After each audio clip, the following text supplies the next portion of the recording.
Well, thank you very much. It's a pleasure to be here to speak to you. Again, TERRAX is a company that has moved into a major gold camp in Canada, the Yellowknife Camp, and we call ourselves the first mover. And when I show you some slides here of our property position, you'll understand what I mean by that. And this is just I'll be having some forward-looking statements, obviously. We have some printouts of our presentation at our booth, and if you want to go through that, you're welcome to, or it's also up on our website. Yellowknife is one of the recognized 6 major gold camps in Canada. If you've done any investing in gold in Canada, you have been involved in the Archean, the Canadian Shield, and this is a map showing the Canadian Shield. Anyone who has invested in Canada is familiar with Timmins or Val-d'Or or Kirkland Lake, and the Yellowknife Camp is exactly the same in terms of geology. It's the same age rocks, it's the same type of structures. So the exploration here is what we would call plain vanilla. It's straightforward Archean gold exploration. We have a package of 772 square kilometers, and it's 100% owned. We don't have any balloon payments out in the back end. It's completely owned by TERRAX. And it's great to have a large property, but there's lots of people that get large properties. In Canada, we have a term called moose pasture, not necessarily mineralized. That's not the case here. This is an incredibly large package right on the main trend off the Yellowknife Camp, and we're adjacent to the Con and the Giant Mines. We have excellent infrastructure. So when you hear about Canadian projects and you hear about Canadian North, people get worried about logistics. We heard about some of the problems in Guyana. They're matched in the Canadian North. It's just that we have cold rather than hot. And that's a detraction for many people in investing in a project. We're right beside the city of Yellowknife, and we have road access to the project. And we have hydropower available. We've got a highly experienced group. I'll talk a little bit about that. And we're still in early stage discovery phase, so we don't have a 43-101 out there, but as you'll see from the presentation, we're getting very close. And we're currently drilling. The project is close to infrastructure, so it allows us to work the project all year round, so we have drill programs in the winter and in the summer. Just our capital structure here, and again, I'm a geologist, so I'm not the best at talking about the capital side of it, but we have a little over 100 million shares out. We have about 120 fully diluted.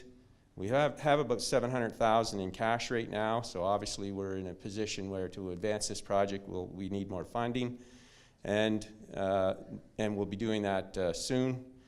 And we also have an 11% shareholder in Osisko Gold, and we have strategic investors that are helping us to move the project forward. In terms of the management team, as mentioned earlier, I've had involvement with Meliadine. I actually ran the project for 7 years. We took it from discovery to pre-feasibility. I next had an opportunity to introduce it to Agnico Eagle. I was acting as an expert consultant for the Kivalliq Inuit Association, which is where that deposit is in. It's in the Kivalliq region of Nunavut. They got interested enough to ask me to do several studies for them, which culminated in a pre-feasibility level scoping study with their mining engineers, and then they bought the project. That project is going into production, so this is an example of a project that was pushed out to a major, and it's actually a success. It's certainly one of their fastest growing projects and one of their biggest resource and reserve. In addition to myself, Alan Sexton, who's our VP of Exploration, was basically my right-hand man at Meliadine, and he's the one that's helping to push this project forward. And I'll also mention that Leif Levesque is on our board, and she's the CFO of Osisko. So really, this slide is probably the most important one of the presentation. This shows the position that TERRAX has in the area.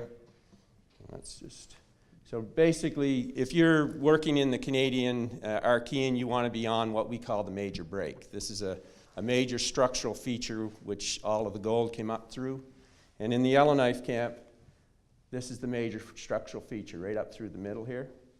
And so what we've done over the last 5 years is acquired 700 square kilometers on either side of that major structure. The area that we don't have in here is where the old mines are. They're mines that are being, have been closed down, and they're being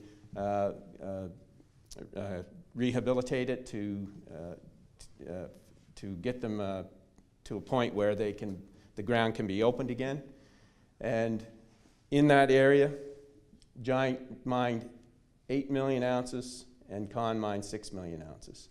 So we have the entire belt on either side of the main break other than those two mines.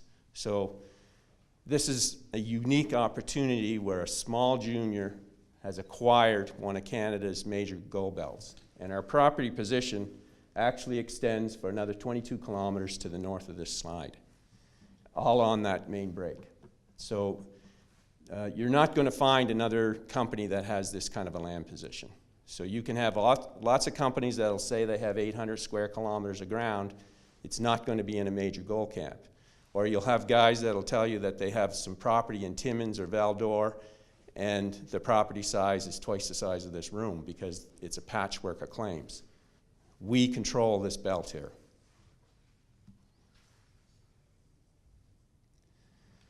To talk a little bit about the infrastructure, again, I emphasize that this should not be treated as a northern project.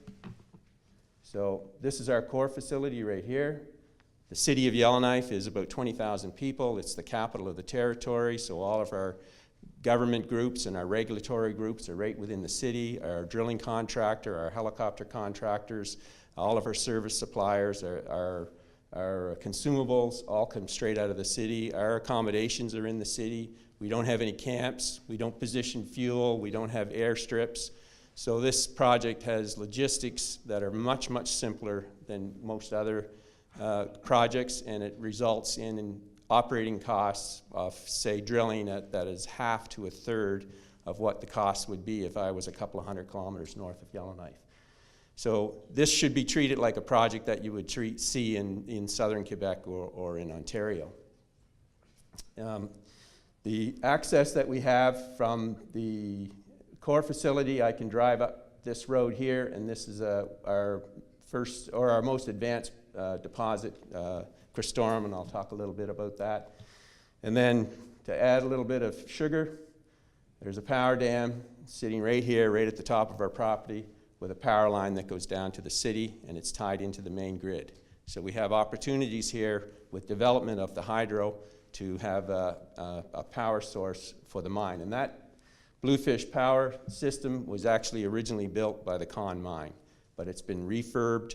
It was reopened in 2013 by the government with quite a bit of fanfare about how they're putting in infrastructure for the mining industry. So that's all well and good, but unless you have some gold to go along with it, it's not much sense having good infrastructure or having a big land package, and we do have gold. So I'm not going to go through all of these numbers in here. What I will say is that most of our work to date has been in this, what we call the North Belt Gold System.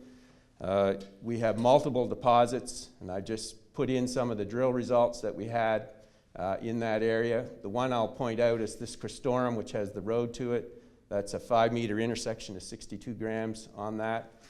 There's a bulk target out in here where we're looking at up to over 120 meters of 0.6 grams per ton. But what we're looking at on that deposit is actually in between 1 and 2 grams per ton, and we've been able to follow that structure now for 5 kilometers. Our highest grade area was in the Walsh Lake, and we had an intersection there of 8 meters of 60 grams per ton. This is just a close-up of that area, so you can see here that these are actually block models that we've created on the zones that we've been drilling to date. So although we don't have a 43-101, you can see that we're getting quite close. This Christorum deposit here has 287 holes in it. It's actually only been drilled down to between 100 and 150 meters of dip length. We've drilled it over 1.4 kilometers of strike. What we've done this winter is actually put some holes in here that are about 300 meters deep, and although we haven't finished that program yet, we're intersecting the structure. Essentially, we've doubled the size of that. In addition to that, the Sam Otto, we've had a deposit there that's 750 meters long. We've drilled it down to about a 300 meter depth. The past summer, we did some exploration to the south, and we were able to follow the structure for a total of 5 kilometers. And so this winter, we did an aggressive step out from where we were here for 1.5 kilometers, and we hit 27 meters of 2 grams per ton on that structure. So now we have a 2.5 kilometer long structure of 1.5 to 2 gram material over significant widths. So this is an opportunity to build up a large resource base. This is just a long section through the whole camp. So here we can see the mining at Con. They mined down to 6,000 feet or 2,000 meters. The giant mine sat in here. These are the deposits that we're starting to look at here, and you can see a periodicity to where the mineralization is occurring. And we have a new zone that's starting to pick up here in the Homer Lake area, and that's why we staked another 20 kilometers to the north on this structure. And again, this is where these deposits are. You can see that that's only a 5 kilometer distance between all of these, so all of these would be accessible to one operation. We're not spreading deposits out over tens of kilometers. We're looking at deposits that are quite close together. And I emphasize that every one of these deposits is open on dip and on strike. Just to give a little bit more detail on how we carry out our exploration, everything that we've discovered to date comes to surface. So we haven't gotten into highly sophisticated, remote, deep type of exploration efforts here. There's never been any production on this area, so it's virgin in that way. So that Sam Otto area, we had drilled in here. We have a resource building on that 750 meters of strike. This was the sampling we did through the winter or summer, where on surface we could see that the zone continued, and that was that step out hole 1.5 kilometers to the south. We moved 400 meters to the north and had 11.5 meters of 2 grams per ton, 400 meters to the north. So this is really building into a very large area for us, and it's only one of many. And that's just a long section through the area that the Sam Otto occurs in. And this was a hole that we drilled this winter just to show that the structure continues down at depth. Similarly, we have this Miss Pickle area on our Walsh Lake, and I emphasize that this structure is less than 1 kilometer away from the Sam Otto. The numbers that you see here are the sampling on the surface. This is the Sam Otto area, so we're just right beside it. The Miss Pickle, our best hole so far is 8 meters at 60 grams. I'll show a cross-section of that. But we've been able to follow that structure for 6 kilometers. We have chip samples up in here of 7 meters of 2.4 grams. That's 2.7 kilometers north of this structure, of the drilling that we've done down in here. So we know that that structure has lots of legs and is going to become much larger for us. Again, the method of exploration here, we had a surface exposure. We got 6 meters of 7 grams on surface. We actually sampled that back in 2013, but we had other things that we were going on. We were drilling Castorum at the time. There's another deposit, Barney, that we're putting holes into. We discovered Abear Brent. So we didn't get back to this area until 2016. And in 2016, we started putting some drill holes in. The first drill hole was right in here, and it's 8.6 meters of 13 grams per ton. And the grade only increased as we started going down on this target. This was all done in the winter. You can see we're on top of a very shallow pond here. So that was ice drilling. In the summer, we backed up and started putting holes into the area. And as we backed up, we hit another zone, a hanging wall zone out here. We started out with a fairly modest 4.8 meters of 3 grams, but that built up into 5 meters of 29, 4 of 13, and 2 of 9 as we went down onto that structure. And this is all the drilling that we have in this zone right now, so it's wide open to increase the high-grade load in this area. and now we know this structure has 6 kilometers of strike length. Another area that we're working in, this is called Homer. I showed it on the slide there. It's a new area. What's interesting about this is you can look at about a 2 kilometer by half kilometer zone in here. No matter what sample you pick up off the ground here, it's mineralized. It might only be 0.1 gram, but every sample that you take out of here is mineralized. We put 2 very short holes in here in 2016. Both of those holes came back with 15 to 20 meter wide zones of 1.5 grams to 2 grams per ton. Again, that's all we've done to date on it, but obviously it's a target that we will move forward. Another area which is where the Cristorum, the A-Bear Brent, and the Barney, so these are areas where we're already building resources. This red stripe in here is called Shear 17. We haven't done any drilling on it, but we did a channel sample on an exposure on surface and had 2.4 meters of 24 grams per ton. So obviously it's a very good structure. And everything in here is related to this intrusion on Ryan Lake. And you can see these are surface samples. All these red and purple dots are surface samples around the edge of that intrusion. And it's a porphyry, and it's truly a porphyry. These are all the moly numbers on the edge of that intrusion, and that's over 6 kilometers of strike length in through here. So you are getting numbers of copper, moly, and silver and gold on this structure. And interestingly, we were drilling the Barney, which is a shear-hosted style of mineralization. At the bottom of Barney, we went into a porphyry, and that porphyry had high-grade veins in it. They run from about 10 to 30 grams per ton, and we've had intersections of 2 to 4 meters of 7 to 8 grams per ton in that zone. This is the new area that we staked last summer. It's called East Belt. So it's the east side of the main break. The main break is right here.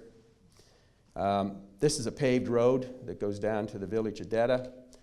Right on the paved road, we picked up right off the side of the paved road, we picked up the Angel Zone. So this is a zone that has 65 grams per ton gold as a high and 4,900 grams per ton silver in it.